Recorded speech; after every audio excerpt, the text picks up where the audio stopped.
Alright, so there's this self-described online training program for white people committed to racial justice called Healing from Toxic Whiteness, to which Bering was kind enough to sort of crowdsource video responses. Now, based on what I've said to you already, that it is a self-described online training program for white people committed to racial justice called Healing from Toxic Whiteness, I think that we can all imagine the gist of it.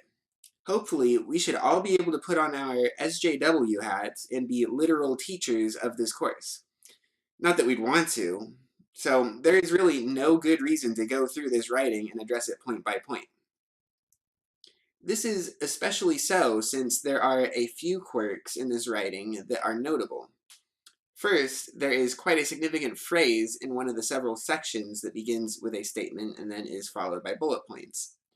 It begins, while white people are not inherently or inevitably racist, they are all raised in societies built on systemic racism and have been bombarded since birth with conflicting messages that teach them to, and then the final bullet point says, believe that being racist is one of the worst things you can be in order to scare them from acknowledging the racism inside of them.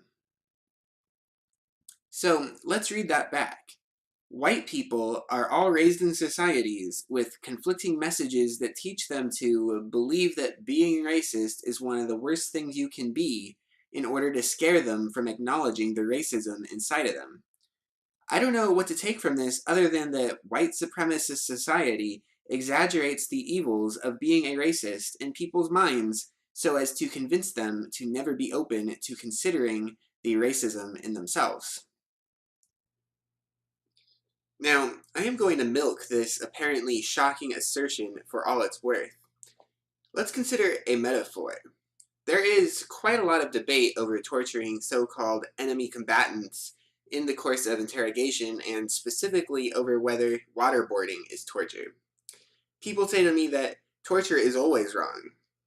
My line is that either torture isn't always wrong, or if it is always wrong, then waterboarding isn't always torture. If waterboarding is always torture, then I support torture sometimes. If torture is always wrong, then sometimes waterboarding isn't torture. I find it hard to be opposed to a method for interrogation that was used on the freaking lawyers that signed off on it.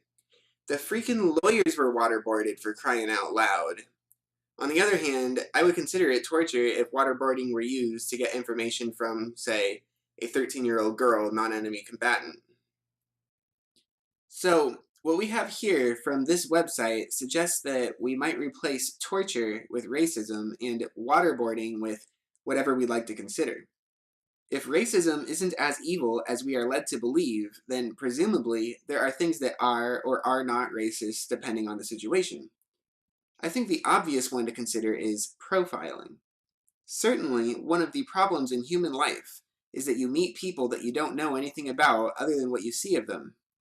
It takes superhuman restraint to actually deal with such unknown people as though you utterly don't know anything about them since, in fact, you know some groups they belong to just from seeing them. A fine place to start is that it seems to be fine if someone reacts to a woman that seems to be in her 70s differently than a man that looks to be in his late teens. And then, since we are arguing with SJWs, we will note that if you find a white person that you don't know, you can assume that they were raised in a society built on systemic racism, and they are probably defensive about confronting their racism. Now, given that SJWs are the arbiters of racism, and they assume that supporting their agenda means supporting people of color, or POCs, is it racist if we suspect that a POC that we don't know is an SJW? Certainly, SJWs seem to assume that POCs that they don't know are SJWs. Presumably, this is fine since SJWs are, after all, the self-appointed arbiters of what is and isn't racist. How about if I suspect that a black person that I meet has been given the talk by a parent about how white people are racist? Isn't this damn near to assuming that a black person is an SJW? Isn't that what SJWs do? So, I think we have established that sometimes it is okay to profile based on race. Far from power being the issue with racism, as SJWs insist, the issue seems to be justice or the particular situation. Racial profiling is racist when it is unjust. So now that we have that out of the way, let's get down to brass tacks. I'll let Dinesh D'Souza describe a situation in an interview he gave some time ago.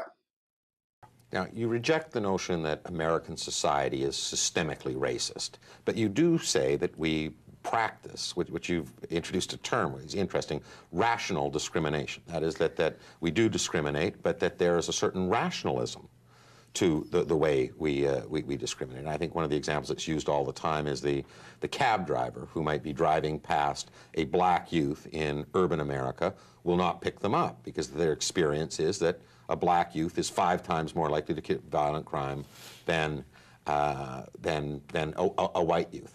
But that analysis, what does that do for the black youth who is law-abiding and isn't part of that underclass who gets passed by the cab driver? That's a very good question. And see, I think our debate on this kind of subject is terribly polarized and irrational now, because what happens in effect is that black activists say the cab driver is a bigot.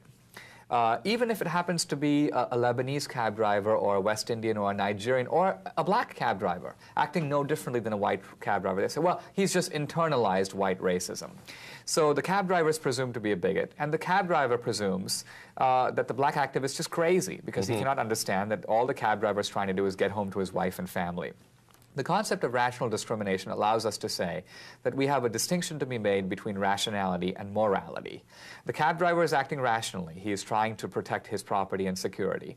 And the law-abiding young black who's passed up by a cab is appealing to morality. What he's saying is, I have a right to be treated as an individual based on the content of my character. To which the cab driver responds, I would love to do that, but frankly, I'm not in a position to get to know my customers personally. If I could ask you about your family, about your crime rate, about whether you have a criminal record and so on, it would be one thing. So we have a tragedy. And I think what we have to do is ask whether the law-abiding African-American's right not to be inconvenienced, right to get a cab is more important, or the cab driver's right to protect his life and his cab. And I think that in this case, it is the cab driver's right that is more important. So you go a step further. You say that rather than focusing on the cab driver as a bigot, what this law-abiding black youth who can't get the cab ride, or in fact gets stopped unduly by the police because they have that same kind of socialization, that same experience of dealing with black violence, black crime. What he should be doing is blaming his black brethren who is a criminal, and that in fact, or if not blaming, at least recognizing that that is the source of the problem. Look, immigrant groups have always said, for example, Italian communities living in New York would always be exceptionally angry if the grandson Vito was caught stealing or was caught involved in some crime, because they would say, look, you are giving the Italian community a bad name. In other words, you are making us all look like we are part of the mafia or part of organized crime, and we will be especially severe on you. There is absolutely no such accountability, at least on no systematic level in the black community. That the reason that the cab driver is acting this way is because the Sentencing Commission, a liberal advocacy group, recently released a study. 1 in 3 African Americans in the United States is on any given day in prison, on parole, or on probation. These are staggeringly high crime rates. And the point is, by changing those patterns of behavior, we make rational discrimination less likely. I argue that that's the best anti-racism now. All right, so like Dinesh said, this situation is a tragedy. That it is necessary for me to include this clip in my video makes me want to cry. I don't just feel bad for the young man who was passed over by a taxi driver because of his race. I also feel bad for the black men that do sketchy shit that he should blame for being associated with. These men grew up without what I call values privilege, or in other words, they grew up without ever having the opportunity to believe that sketchy shit isn't cool. There are macro or systemic reasons why they don't have values privilege, but just because we can blame things like poverty, that doesn't mean that more of these people don't think sketchy shit is cool than other groups. What Dinesh leaves out is that a person who is in the position of Dinesh's taxi driver is incredibly unlikely to only be in that situation one time. A taxi driver might deal with hundreds such people in a given period of time, and it only takes one incident gone wrong for the driver's fears to be confirmed. Anyway, like Dinesh said, this situation is a real tragedy, and like I said, I want to cry over it, and I have cried over it many times. Another point that needs to be made is that saying people are poor doesn't explain why people are poor. Usually it is inferred that black people are poor because of white supremacy. But this writing about healing from toxic whiteness mentions many times how white people are uncomfortable with examining their own racism. But I assert that SJWs are notoriously uncomfortable with discussing the negative effect that single mothers have on society. Even putting race aside, there are people who will insist that having married parents isn't generally preferable to having a single parent, which is usually a single mother. Of course, this is a problem that particularly affects the black community, of which 72% are raised by single parents, whereas mid last century they were relatively on par with white people in this regard. Now, I go to a sort of serious issue discussion group where there is a black woman, with a government job, SJW, pro Black Lives Matter, etc. Seems like a fine enough woman in general, but nonetheless, when confronted with this statistic by someone other than me, she resorted to the line that people get more money from welfare if they are single. Of course, this is true, but she didn't seem to notice that this undermines much of the narrative of Black Lives Matter. Alright, so we have to briefly touch on one other point from Dinesh. He said that if the taxi driver were Lebanese, West Indian, Nigerian, or even black, he would be said to have internalized white racism. Now, this course we are discussing is called Healing from Toxic Whiteness. It's whiteness, not being white. This is an important distinction which, although not made in this outline we are discussing, is often taken to mean that whiteness is more general than white people, as in the material provided for Portland Community College's Whiteness History Month. The outline for our course seems to limit its discussion to the whiteness of white people, but if I showed up and suggested to the people running the course that whiteness transcends white people, they could only consider that view to be progressive and woke. Really, this course might as well be healing from toxic Westernism. Also, I just want to note that I am not alt-right, partly because I don't think Western values are inaccessible to people that aren't white. Not that everyone that is alt-right has that view, but I don't consider myself alt-right partly for that reason. And so, there is one other notable quirk in this outline of this course. It apparently has its basis in Zen Buddhism. Now, I think society requires myths, and I think Zen Buddhism is quite fine for a lot of people. Someone could do a lot worse than getting into Zen Buddhism. But Zen Buddhism really doesn't seem to me to be a sufficient basis for convincing anyone of anything. To my knowledge, one of its basic aspects is a belief that representations can't give you knowledge of reality. By representations, I mean images and words especially. So, you find a lot of goofy, contradictory sayings to indicate the limitations of speech. For instance, a typical line seems to be, coal is black and coal isn't black, meaning that while the color of coal is black, coal and black are two different things. This is meant to be profound, but actually it makes straightforward sense in speech.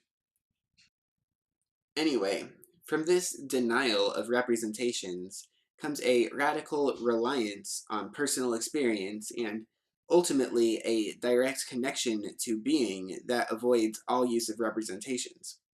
It is said that even describing this connection as far as we have is an inappropriate use of representations, although it is conceded that this connection consists in a oneness of all being. It is from this idea of oneness that we get vocab words such as mindfulness and consciousness, as they are used several times in the outline of this course. By these words, what is meant is a radical deference to personal experience, and especially the personal experience of supposed victims that are hard to spot because their victimization is systematic and not direct. Personally, since I am a Western man, my belief is that people are biased by their personal experience. I radically devalue people's personal experience.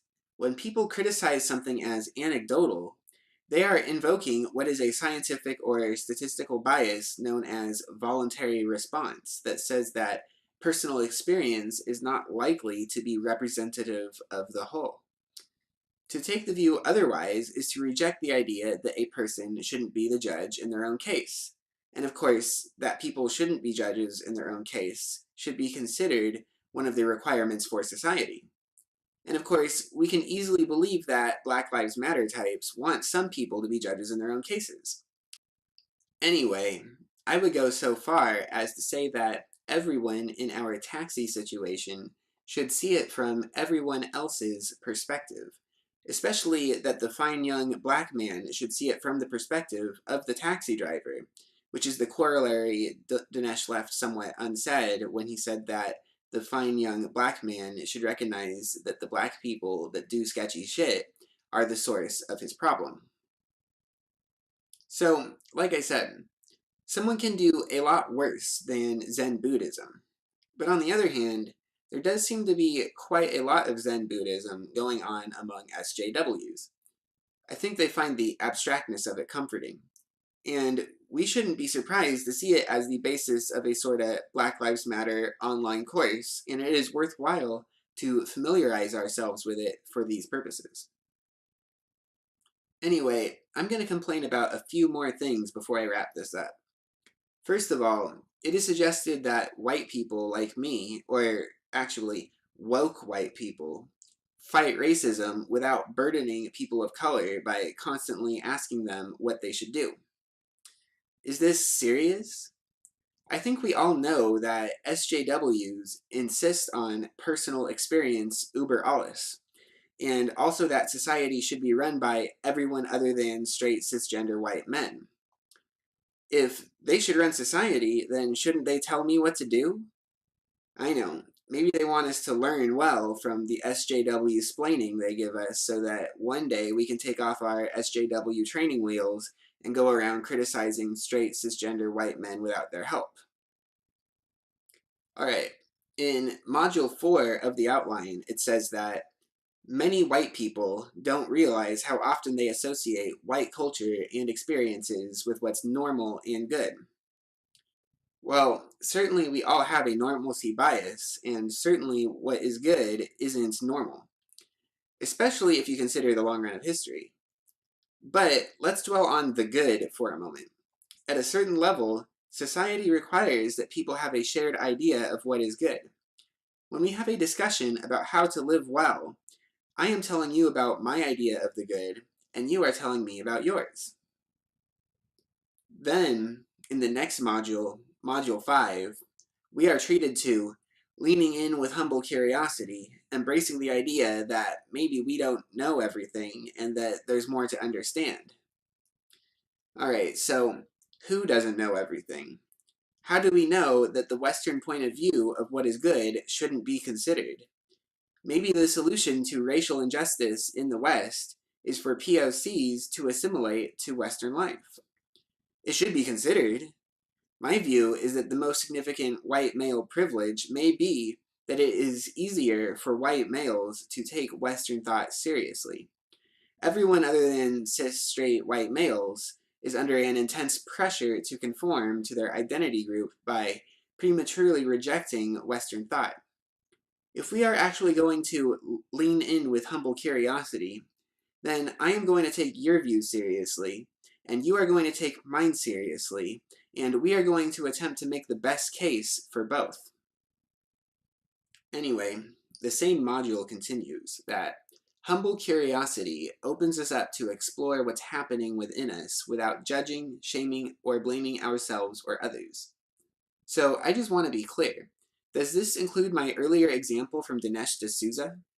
Because it seems to me as though that example is sort of the central situation that needs to be discussed if we are going to have an honest talk about race. But it also seems to me as though all these little bambino cultural default liberals can't bear to have such a thought pass their ears. Anyway, as this outline has said, we don't want to exaggerate the evils of racism and then prevent discussions of racial justice. Finally, the outline for this course criticizes colorblindness, and clearly I am not committed to colorblindness. I am committed to justice. But I am colorblind at the right time, and here's an example.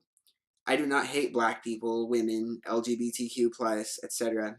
But I think they are like everyone else that has ever existed in that they have superficial political movements, and so I will criticize those political movements. It's fine with me that people are black, gay, women, etc., but again, they are like everyone else in that they have superficial political movements, and so I will criticize those political movements. And I don't think I'm off the hook. I belong to a movement which I'll call American political conservatism, which is mostly made up of classical liberals to the extent that people think it through far enough. And yet, I am more and more satisfied all the time that classical liberalism isn't really an accurate description of reality. It stems from an ideology that was merely a rationalization of bourgeois class interests, and so I've had to become justitarian, which you can learn about in another video that I've made.